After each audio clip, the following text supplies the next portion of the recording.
नमस्कार दोस्तों। वर्ग 2 चयन परीक्षा की तैयारी कर रहे जो कैंडिडेट्स हैं वो तैयारी करने से ज़्यादा विभिन्न प्रकार के मुद्दों को लेकर के चिंता में हैं, और ऐसा इसलिए भी है कि तमाम प्रकार की चीज़ें यहाँ पे निकल करके आ रही है, जिससे कि उनका मन पढ़ाई करने के अलावा थोड़ा विचलित भी हो रहा है। अगर कल की ही बात करें तो ईएसबी के द्वारा नॉर्मलाइजेशन फार्मूले में यहाँ पे पूरी तरह से परिवर्तन कर दिया गया है।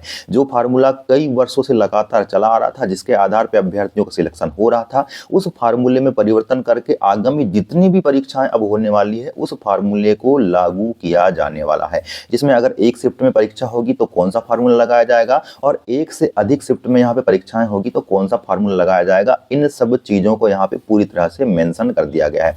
और यहाँ पे इसलिए भी ऐसा किया गया है कि इसके पहले आपने देखा होगा कि यहाँ पे नॉर्मलाइजेशन को लेकर के बहुत सारी चीजें और बहुत सारे सवाल उठाए जा रहे थे। एक ही शिफ्ट में अभ्यर्थियों के किसी के 10 अंक बढ़ जाते थे, किसी के 10 अंक कम हो जाते थे। मतलब इस प्रकार की अंकों की जो विषमता थी, जिसकी वजह से कई लोग आसानी से सिलेक्ट हो जाते थे और कई यहाँ पे ज्यादा अंक लाने के बाद भी कम अंकों में आ जाते थे और डिसक्वालीफाई हो जाते थे। तो इस प्रकार की विषमता को दूर करने के लिए ईएसबी के द्वारा ये फार्मूला निजात किया गया है। इस फार्मूले के तहत कैसे आपके अंकों में परिवर्तन होगा, किस प्रकार से फार्मूला लागू होगा, अगर आप चाहते हैं तो कमेंट बॉक्स में कमेंट जरूर करिएगा। मैं एक सिंपल उदाहरण के माध्यम से आपको फार्मूला समझाने का पूरा प्रयास करने वाला हूं। इसके अलावा भी आपको हम यहाँ पे आज ये बताएंगे कि कितने अभ्यर्थियों के बीच आपका कंपटीशन होने वाला है और कितने अभ्यर्थियों ने अभी तक फॉर्म भर दिया है। हालांकि फॉर्म भरने की डेट में यहाँ पे परिवर्तन कर दिया गया है। आपकी अब यहाँ पे 20 फरवरी तक फॉर्म भरे जाएंगे और 25 फरवरी तक आपको फॉर्म में संशोधन करने का समय दिया जाएगा। लेकिन आपको बता देना चाहते हैं कि फॉर्म यहाँ पे कितनी संख्या में भरे गए हैं, कितने कंपटीशन यहाँ पे अभ्यर्थियों के बीच है, उन सब चीजों की हम यहाँ पे बात करने वाले हैं। इसके अलावा भी दोस्तों यहाँ पे विभिन्न प्रकार के केसेस लगे हुए हैं। अगर रिसेंट में यहाँ पे अभ्यर्थियों की हम बात करें तो संविदा कर्मचारियों के द्वारा यहाँ पे 50% आरक्षण ना दिए जाने को लेकर के वो कोर्ट में चले गए हैं। इसके अलावा भी यहाँ पे अतिथि शिक्षकों के 50% आरक्षण के खिलाफ यहाँ पे केस लगा हुआ है। मतलब बहुत सारे केस यहाँ पे लगे हुए हैं। तो इससे अभ्यर्थी विचलित है कि आखिर होगा क्या, आखिर ये भर्ती किस मोड़ पे जाएगी, आखिर यहाँ पे उनका सिलेक्शन होने के बाद उनको ज्वाइनिंग मिलने वाली भी है या भर्ती पूरी तरह से पेंडिंग होने वाली है। तो मैं दोस्तों इन सब तमाम चीजों की यहाँ पे बात करने वाला हूँ। कल ही रिसेंट में ईएसबी के द्वारा जो अभ्यर्थियों के कुछ डाउट्स होते थे उनको यहाँ पे क्लियर करने का प्रयास भी किया गया है। जिसमें सबसे बड़ी दिक्कत अभ्यर्थियों के मन में ये आ गई है कि अगर किसी ने वर्ग 3 की जो परीक्षा थी उसमें चयन लिया है और अतिथि कोटे से चयन लिया है, तो अब उस अतिथि कोटे का लाभ वो माध्यमिक शिक्षक चयन परीक्षा के लिए नहीं ले सकता, जिससे कि अभ्यर्थी बहुत ज्यादा यहाँ पे परेशान है। उनका ये तक कहना है कि आपके भूतपूर्व सैनिक हो या कोई हो तो उनको एक से अधिक बार यहाँ पे आरक्षण का लाभ मिल जाता है, 10% आरक्षण का, जबकि अतिथि शिक्षक कैडर का लाभ हमको एक बार ही मिल रहा है। तो ये पूरी तरह से हमारे लिए अनुचित है। इसकी वजह से हम यहाँ पे कोर्ट की शरण भी जा सकते हैं। तो बहुत सारी चीजें हैं। अब यहाँ पे इसके बाद गणित विषय से कई सारे अभ्यर्थी हैं, जैसे कि जिन्होंने बीएससी कंप्यूटर साइंस से किया है तो वो अपने डाउट में है कि क्या हम फॉर्म भर सकते हैं, हमको यहाँ पे सिलेक्ट होने के बाद में रिजेक्ट तो नहीं कर दिया जाएगा। इंजीनियरिंग वाले यहाँ पे परेशान है कि आखिर क्या योग्यता हमारी होना चाहिए जिससे कि गणित विषय के लिए हम एप्लीकेबल हो पाए। तो हम इन तमाम चीजों पे दोस्तों यहाँ पे संक्षिप्त में बात करने वाले हैं। बिल्कुल आपका समय नहीं लूंगा क्योंकि समय बहुत कीमती है, ये क्षण बहुत कीमती है। इस क्षण को मैं, इस क्षण की कीमत को जानता हूँ। तो दोस्तों सबसे पहले हम अगर केसेस की बात करें तो देखो, जितने भी केसेस लग जाएं यहाँ पे, चाहे 10 केसेस क्यों न लग जाए, और वैसे भी केसेस बहुत ज़्यादा लग रहे हैं, लेकिन केसेस से आपको विचलित नहीं होना है। आपका पूरा ध्यान आपको पढ़ाई में रखना है, क्योंकि अगर आप अधिकतम नंबर अपने ला लिए, जो नंबर यहाँ पे आपके सिलेक्ट होने के लिए जरूरी है, तो ऐसी स्थिति में तमाम प्रकार के कितने ही केस लग जाएं, डेफिनेटली आपका सिलेक्शन यहाँ पे होने वाला है। तो केस से बिल्कुल विचलित नहीं होना है। जिनको केस लगाना है लगाने दो, जिनको कोर्ट खेलना है उनको कोर्ट खेलने दो। वैसे भी यहाँ पे फायदा वकीलों का हो रहा है। मैं आपको अगर बताऊं तो ये सब ऐसा ही हो रहा है। अब आपको ज़्यादा डीपली नहीं बता सकते इसके बारे में।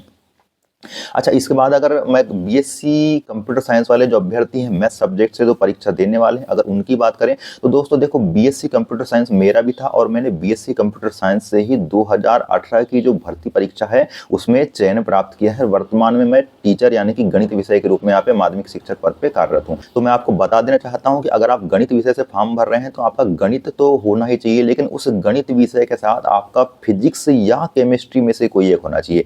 कई सारे अभ्यर्थी फिजिक्स और केमिस्ट्री सर दोनों होना चाहिए कि बोल रहे हैं, तो बिल्कुल नहीं होना चाहिए। आपका गणित विषय के साथ या तो फिजिक्स होना चाहिए या केमिस्ट्री होना चाहिए। इसके अलावा अगर आप इंजीनियरिंग सब्जेक्ट से हैं तो इंजीनियरिंग में आपका यही क्राइटेरिया होना चाहिए, आपका मैथ्स सब्जेक्ट होना चाहिए और मैथ्स के अलावा आपका फिजिक्स होना चाहिए या केमिस्ट्री होना चाहिए। अगर किसी ने बायोलॉजी सब्जेक्ट के साथ यहाँ पे ग्रेजुएशन किया है, इंजीनियरिंग किया है, तो ऐसी स्थिति में वो फॉर्म भरने के लिए एप्लीकेबल नहीं है। हाँ, संस्कृत के लिए भी एक अपडेट आई है कि अगर आपका संस्कृत साहित्य के अलावा अगर संस्कृत व्याकरण है तो ऐसी स्थिति में भी आप संस्कृत सब्जेक्ट से फॉर्म भरने के लिए यहाँ पे एलिजिबल हैं। तो यहाँ पे कोर्ट की बात हो गई, कोर्ट केस का आपको चिंता नहीं करना है, आपके क्लियर हो गया गणित विषय के लिए क्या चीज़ें हैं, क्या क्या क्राइटेरिया है। बस आपको तैयारी अच्छे से करना है, फॉर्म भर देना है।